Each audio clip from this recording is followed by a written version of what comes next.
Alright, good morning people of YouTube. This time we're back with another Bt12. This is a deck that is very strong in Ultimate Cup format. It's very strong in regional formats, and it's a fan favorite archetype. This is going to be Gallantmon. So this is another deck that gets more support in Ex4 as well. However, I was looking at most of the line, and I think that the only card in that line that I want to include is the new Gallantmon, because whenever you play it, you can give it Rush and then go into a Gallantmon with your Bt12 Tocado, and then with your old Tocado from EX, what is it, 2?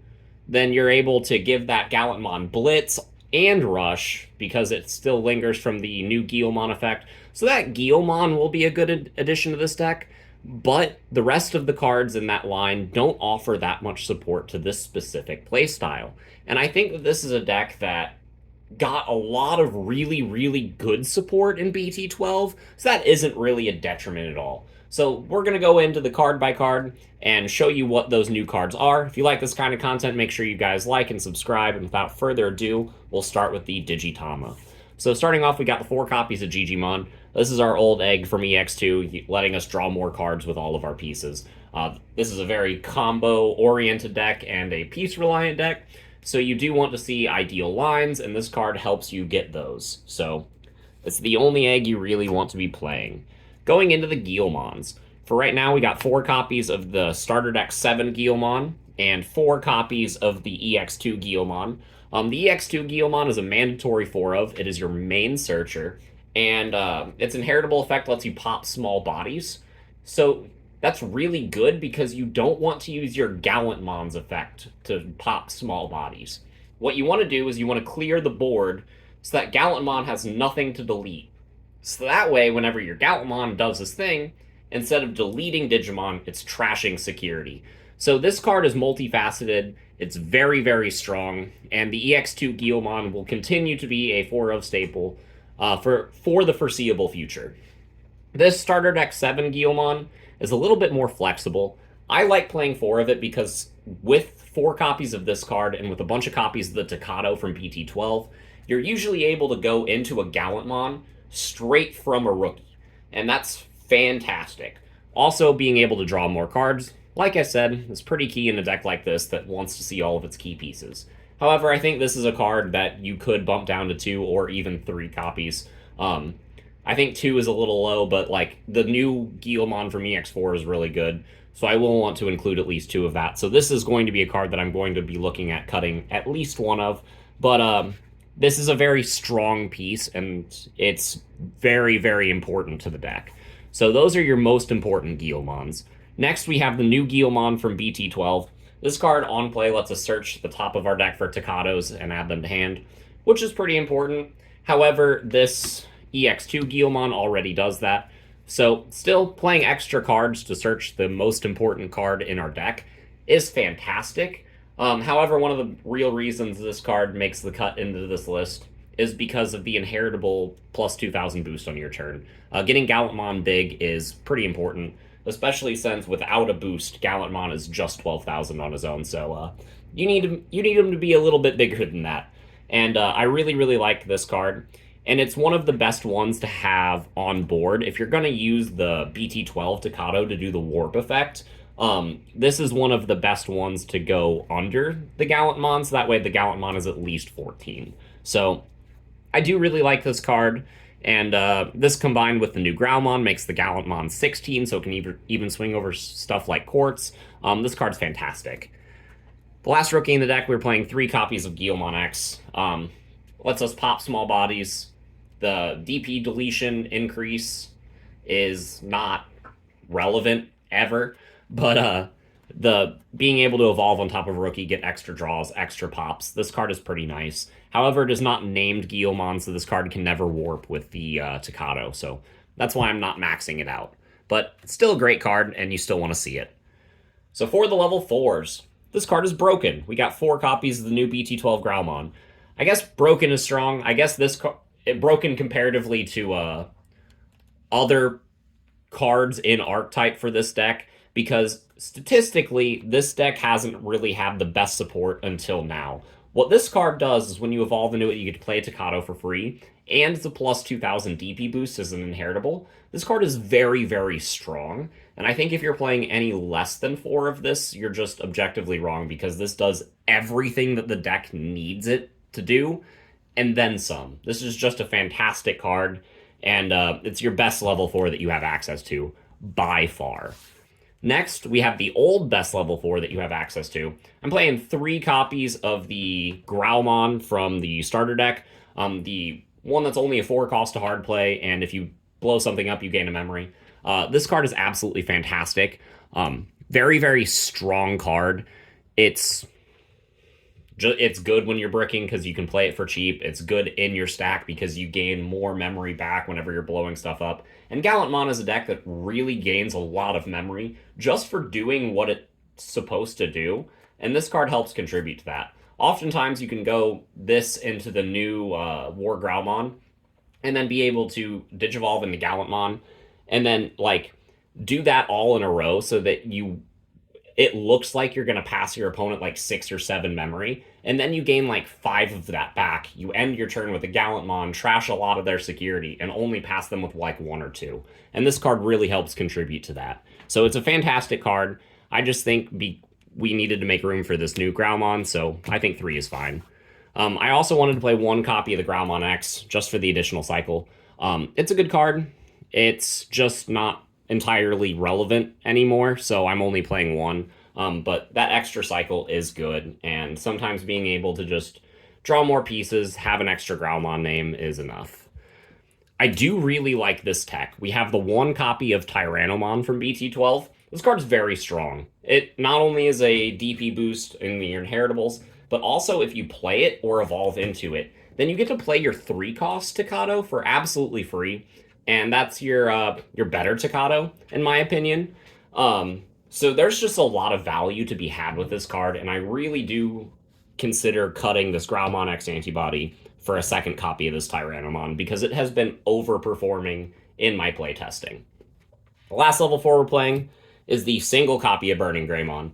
Hybrid for game is very strong, especially in a deck like this that can trash a lot of security and gain a lot of memory after you swing with the Gallantmon. If you swing with the Gallantmon and then gain a bunch of memory and keep it your turn, but still have a Takato unsuspended, you can just evolve into this or the Omnimon and go for game. And this is one of those like finisher pieces, so you can kind of hold on to this until you need it, which is why we're only playing the 1 copy. But that is it for the level 4s. So on to the level 5s. You know how I said the Growlmon that we got in this set was broken? Well, the War Growlmon is just as broken. Your inheritable effect on this card is at the end of your attack, if your opponent has no Digimon in play, you gain 2 memory. Again, this contributes to the gain a bunch of memory at the end of your attack with Gallantmon. It's absolutely fantastic and contributes so much to what this deck is able to do. Its Wind Digivolving effect, however, lets you blow up something with 4000 DP or less. If you didn't kill anything with this effect, then you get to go straight into a Gallantmon off of this effect, even if memory would pass over to your opponent, and be able to make that cost 1 less, and then you can trigger stuff like your Takato, give that Gallantmon Blitz, trigger this end of attack effect, and gain that memory back. It's absolutely dumb in a combo-oriented deck like this, and just being able to facilitate all of your plays, like this is the enabler piece for everything that you want to do. And this deck wouldn't function half as well without this card. So, absolutely 4 copies of this Bt12 War Growlmon. Next, we got 2 copies of the War Growlmon from Ex4. This card is pretty good. It was a lot better in the last format before Beelzemon was really a thing. Now that Beelzemon has the hit, like I feel comfortable going back up to 2 copies of this card. But being able to play Takato for free is something that you really want to be doing in this deck. Like I said, with the Tyrannomon hit in this or in the level 4 lineup. So like the War Growlmon just does a lot for the deck. And if you already have the Takato in play, this card can bring back a Guilmon, and this card gets a lot better when EX4 comes out because you can bring back that Guilmon, that new Guilmon, give it Rush, and then, you know, use your new Takato, warp into a Gallantmon, and have a bunch of plays ready and able. So this is a good card. It's a good secondary level 5 to the Bt12 or Growlmon. And it's a very strong card. You just never want to see it against anything purple. Last level 5 is 2 copies of the War Growlmon X Antibody. This card is kind of a combo extender. It can get you more memory, and if your opponent has a wide board, this is typically your way to get rid of that board before going into the Gallantmon. So I really, really like that for what it is. I just don't think you need that many copies of this card in your list. So only 2 copies for me, and that rounds out the level 5s. Level 6s are pretty simple. We got 4 copies of the new Gallantmon because this is by far the best one. It has Raid, a when digivolving blow something up effect, and then a when attacking blow something up effect, and then if nothing dies, you trash a security. This is absolutely fantastic. If you have X Antibody in this card's sources, you can digivolve into this, get the pop, get the Raid, get the when attacking effect to trash a security, and then trigger X Antibody and evolve into one of your 2 copies of Gallantmon X. And since you have the X Antibody, you will then trash another security and unsuspend this Digimon. It's absolutely fantastic.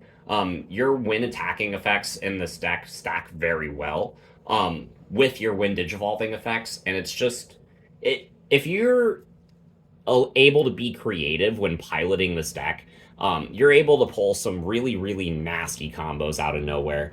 And I think the not being able to play X Antibody does hurt this deck a little bit in the Ultimate Cup format, but not enough to slow it down drastically. And you'll see why whenever we get into our option lineup. But yeah, the Gallantmon and the Gallantmon X are absolutely essential to this list. And I really like this 4-2 ratio. I think even without X Antibody in the Ultimate Cup format, you would still play this Gallantmon X. And there are really no other level 6s that I'm considering. I am considering, I guess, 1 copy of the new Chaos Gallantmon, just to be able to pull itself back from trash and blow something up if I need more on deletion or more board control effects. But I really don't think I do. I think this is the most consistent way to do it. And you really want to have at least 4 copies of just the Gallantmon name, because Takato and the Guillemon can only warp into this card specifically. So I do really like that. And that's it for my level 6s. For the level 7s, we got the 1 of Crimson Mode because it's in archetype and it's just phenomenal. We have the 1 copy of the Blitz Omni from Bt5 to help close out games. It's a really good card. Again, you can't play it in Ultimate Cup, but you can just play a 2nd copy of Crimson Mode, and it does very similar things since the Takato can give the Crimson Mode Blitz. I just do not own 2 copies of Crimson Mode at the moment. And then I have the 1 copy of the Omnimon X Antibody.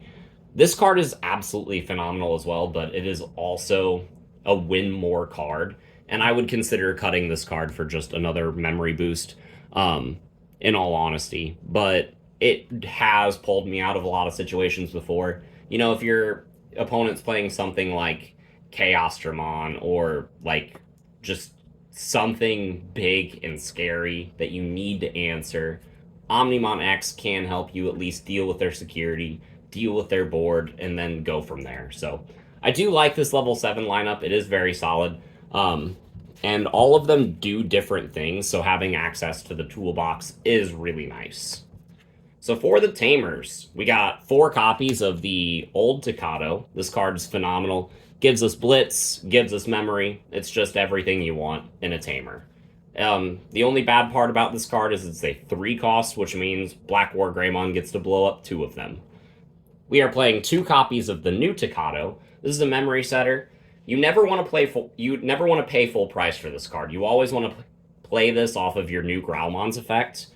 Which is why we're only playing 2, because just hard playing this kind of sucks. And we have a bunch of ways to gain memory, so we don't really need a memory setter in play all the time. But this card being able to give us the warp and give us plus 2,000 is really, really good. So you do want to at least include 2 copies in the list. So closing out, we have the options. We got 2 copies of Red Memory Boost. Gives us memory when we need it, and it's a consistency piece. Again, you want to see all of your combo pieces. We have 1 copy of Gravity Crush. This card helps us go for game. Like, if we get into War Growlmon and we have the setup, we can basically win, right? So what we want to do is we want to be able to get into the War Growlmon during our turn. And Gravity Crush can help you, promote the Guilmon, activate this card, go into the Growlmon, get the Tocado in play, and then go into the War Growlmon, and then do your big combo. So Gravity Crush really, really helps whenever you are being choked out on memory. And then the 50th card is the single copy of X Antibody. It's not ultra important, but you will be happy to see it when you do. It's a good card, but if you just have the Gallantmon and the sources, it kind of does the same thing as the X Antibody would. But sometimes you are just going to want to go War Growlmon into Gallantmon X, and the X Antibody can really help you out in situations like that. So, yeah, that's all I have to say about the deck. It's a very strong archetype. I don't think it gets quite the representation that it deserves at a regional level, especially since it has a really good matchup into a lot of the format now that Beelzemon has been hit. But yeah, I think this is a deck that can definitely win at least an Ultimate Cup, and I'm looking forward to see what players do with it and what players represent it at future events. But we hope to see you guys in the next video, and yeah, have a good one.